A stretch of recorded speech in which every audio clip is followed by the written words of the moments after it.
Olá a todos.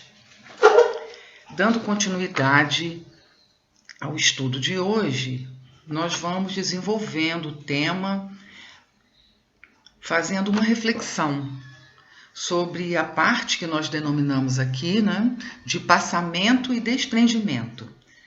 A parte que nos coube para esclarecer, trazer reflexões, né? Então nós vamos ver aqui do que se trata. Que fenômeno é esse? Passamento, desprendimento, né? O que é que acontece nesses momentos? É isso que nós veremos aqui, correto? O fenômeno da morte na história da humanidade, ele foi tratado como uma passagem do ser humano, do ser, né, pela vida transitória da matéria e o seu retorno para o além-túmulo. É importante nós falarmos um pouquinho sobre essa questão, para que nós possamos começar a entender essa situação do passamento, o significado, né? Até observando a palavra, né? O que passa, o momento, o passamento. Né? Portanto, a morte, ou desencarne, como chamamos, é o processo do desligamento do espírito do corpo físico, ou seja, é a separação desses dois elementos, corpo e espírito. É a libertação do espírito, o seu retorno ao mundo espiritual. Então nós observamos que a morte ela é uma transição, ela não é um ponto final. A morte ela destrói apenas o corpo físico, porque o espírito é imortal. Nós vivemos uma dualidade, né? A impermanência do corpo físico, que é perecível, que é finito, e a vida eterna do espírito que somos. Então essa é a dualidade que nós vivemos. Nós somos um espírito que nesse instante da vida estamos revestindo um corpo, no longo processo de aperfeiçoamento espiritual. Essa é a nossa história, a nossa vida no momento em que estamos aqui encarnados, nos preparando para o desencarne, a morte, o retorno ao mundo espiritual. E nós vamos então observar como é que esse processo vai acontecer, não é? Se através da velhice, se através da doença. Então nós vamos observar tudo isso no decorrer do nosso estudo.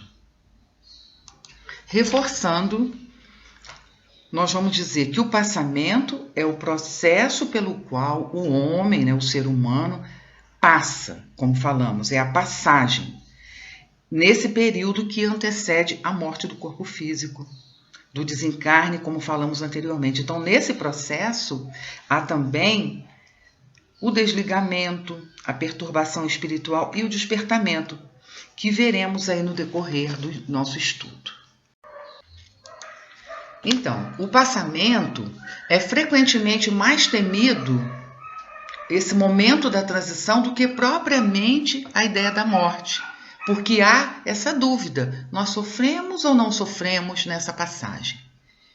Vendo-se a calma de alguns doentes e o sofrimento de outros, podemos previamente julgar que as sensações experimentadas nem sempre são as mesmas.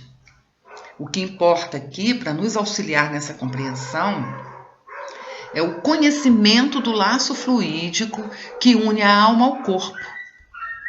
Essa é a chave desse e de muitos outros fenômenos. O laço fluídico, alguns chamam também de cordão de prata. Nós estamos falando aqui do perispírito, né? Que faz a ligação do espírito com o corpo físico, que é quem dá vida ao corpo, né? O espírito.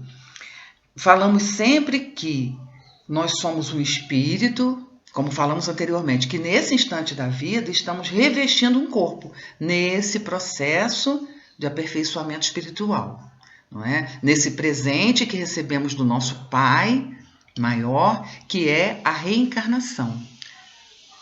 Então, a insensibilidade da matéria inerte, ela é um fato, e só a alma vai experimentar as sensações de dor ou de prazer. Porque a extinção da vida orgânica acarreta a separação da alma em consequência do rompimento desse laço fluídico que a une ao corpo. Mas essa separação nunca é brusca. Também vamos observar esse processo no decorrer do nosso estudo. Quem somos nós? É importante esse reconhecimento, né? Somos espíritos imortais, filhos de Deus, que é um Pai amoroso, bom e justo, e somos destinados à felicidade e à perfeição relativa, né? Porque a perfeição só Deus, nosso Pai. Há no homem 3 componentes: a alma ou espírito, que é o princípio inteligente, o corpo material, de que o princípio inteligente se reveste temporariamente, e o perispírito, que é o envoltório fluídico. Esse que falamos anteriormente, que é o laço, né, que une o espírito ao corpo. Então, o desencarne é o desprendimento total do espírito do corpo físico em consequência do desligamento do laço fluídico que prende ou liga um ao outro. Então, vamos confirmar que a morte é uma transição e não um ponto final. Existem diferenças entre morte e desencarnação? Vamos observar. A morte é o fim da vida do corpo físico e vai acontecer quando o corpo, de forma natural ou forçadamente, não tem mais condições de se manter vivo. A desencarnação é o processo de desligamento do espírito e seu corpo espiritual ou perispírito do corpo físico. Então, observamos que na morte natural, por exemplo, por velhice, né, o fenômeno chega por esgotamento dos órgãos em consequência da idade. Nós somos como uma máquina. Nossos órgãos vão se desgastar. Então, o desgaste vai acontecer com o tempo, com todo o nosso corpo físico. Né? Muitas vezes o espírito, né, nesse tipo de morte natural, ele deixa o corpo sem perceber, como se fosse uma lâmpada que se apaga devagarzinho, lentamente. Agora, na morte por doença, o corpo ele vai perdendo a saúde, mais ou menos da mesma forma, porque os órgãos que adoecem, eles vão enfraquecendo. Então, aquele corpo físico vai perder a saúde, porque os órgãos estão desgastados pela doença. E os laços que retinham aquele espírito ao corpo físico vão enfraquecendo, até que se desprende. Eu já ouvi e acho muito interessante dizer que a morte por doença, embora seja um sofrimento para a pessoa e para aqueles que a acompanham, é como se fosse um tratamento de beleza para o espírito, porque nesse período da doença, nesse tempo em que esse espírito, né, encarna, essa alma passa nesse sofrimento da doença, ela vai ter tempo de pensar, de refletir sobre a vida, sobre todo o processo, né? Se ela percebe que o seu corpo está se desgastando pela doença, começa a refletir no futuro. Será que eu só tenho esse corpo? Eu só sou esse corpo? Eu sou apenas esse corpo? E o resto? E tudo que eu construí, a minha vida e a minha história, e toda a percepção. Então, eu ouvi essa frase e achei muito interessante, que a doença é como se fosse um tratamento de beleza para o espírito.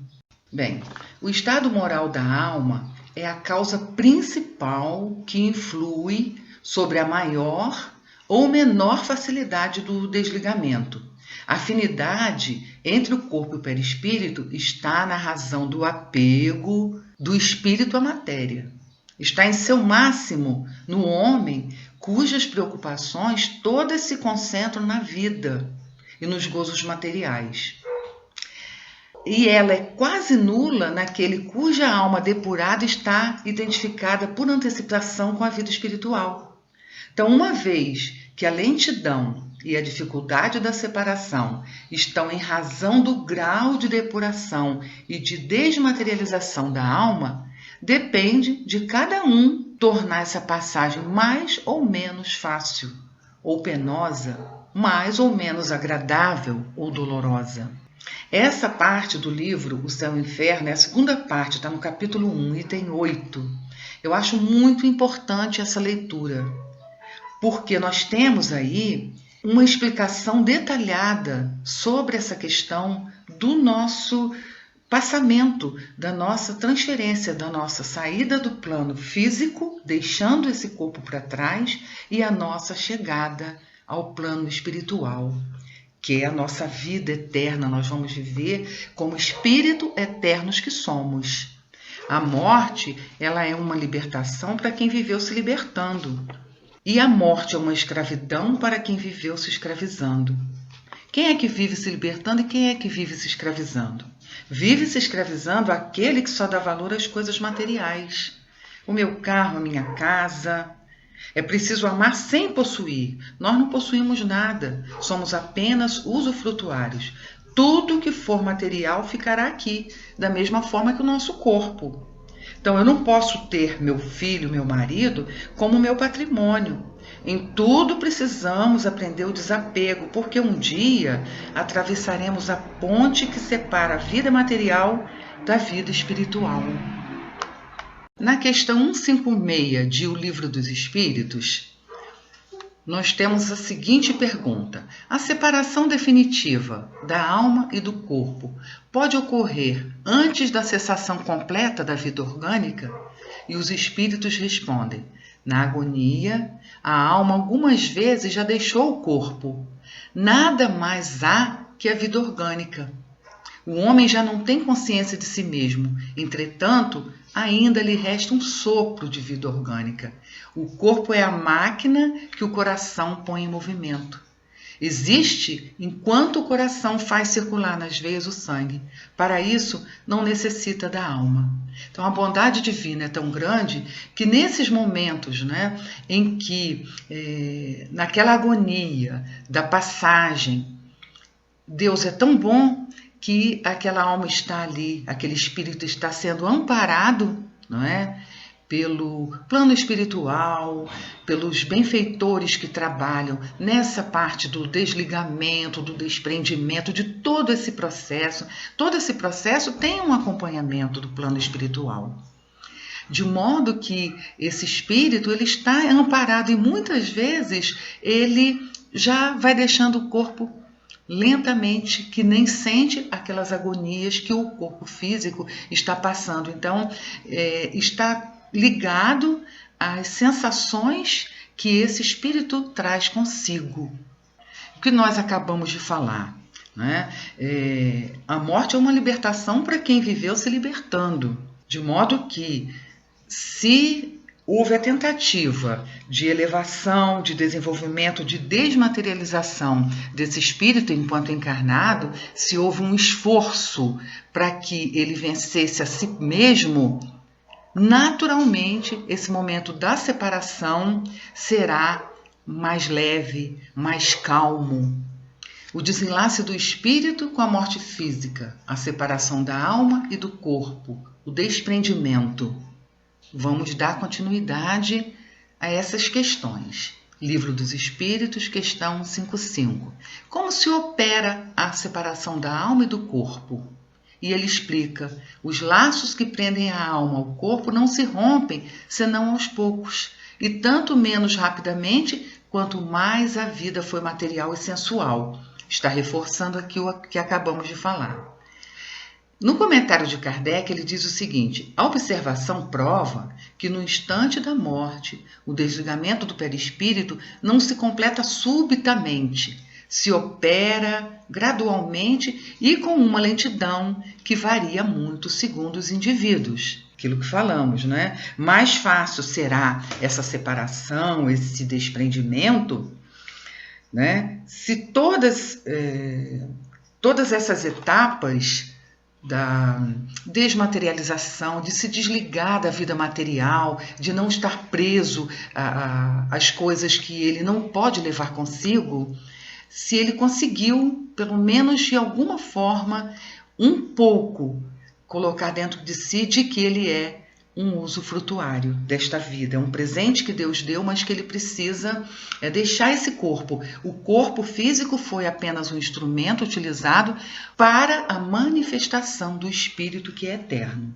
Então, mais fácil será o desligamento, né, essa separação da alma e do corpo, de acordo com esse desprendimento que ele teve no período, em toda a sua vida, no decorrer de sua vida. Então, no desprendimento, nós podemos reputar situações extremas dentro de cujos limites há uma infinidade de variantes.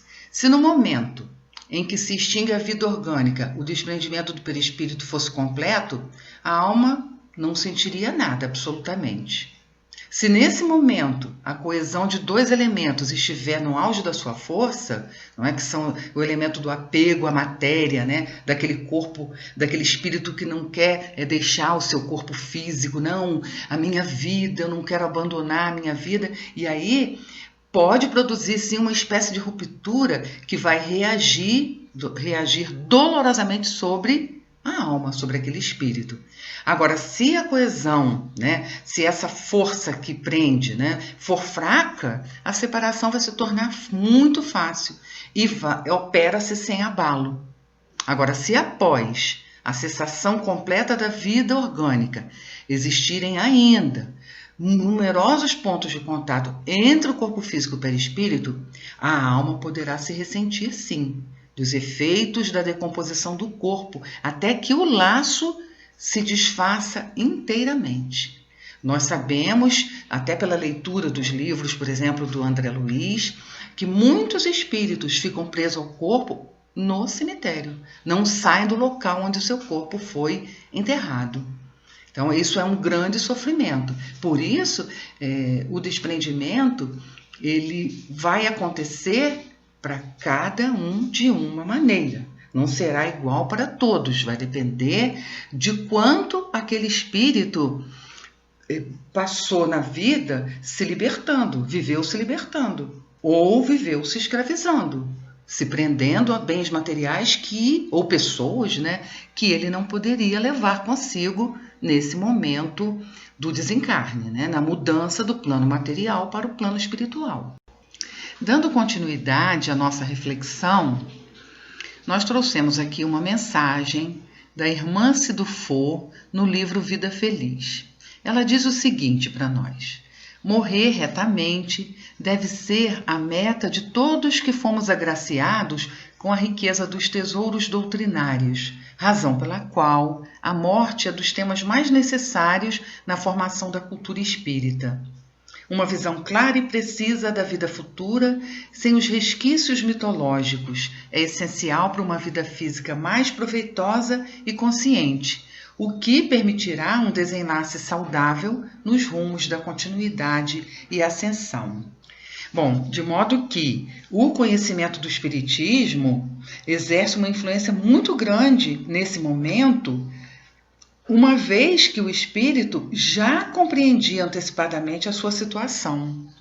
Então, todo esse período em que ele viveu ou da doença ou do processo da velhice, foi um momento em que ele teve a oportunidade de perceber, né, a continuidade da vida, que quem morre é o corpo e que a vida é eterna, o espírito segue a vida eterna, né? Permitindo assim caminhar na direção do amor infinito do nosso Criador e soltando também as amarras do medo, fortalecendo a fé na continuidade da vida após a morte. Então, meus irmãos, nós finalizamos aqui o nosso estudo deixando a mensagem de Confúcio, que nos diz o seguinte: aprende a bem viver e bem saberás morrer.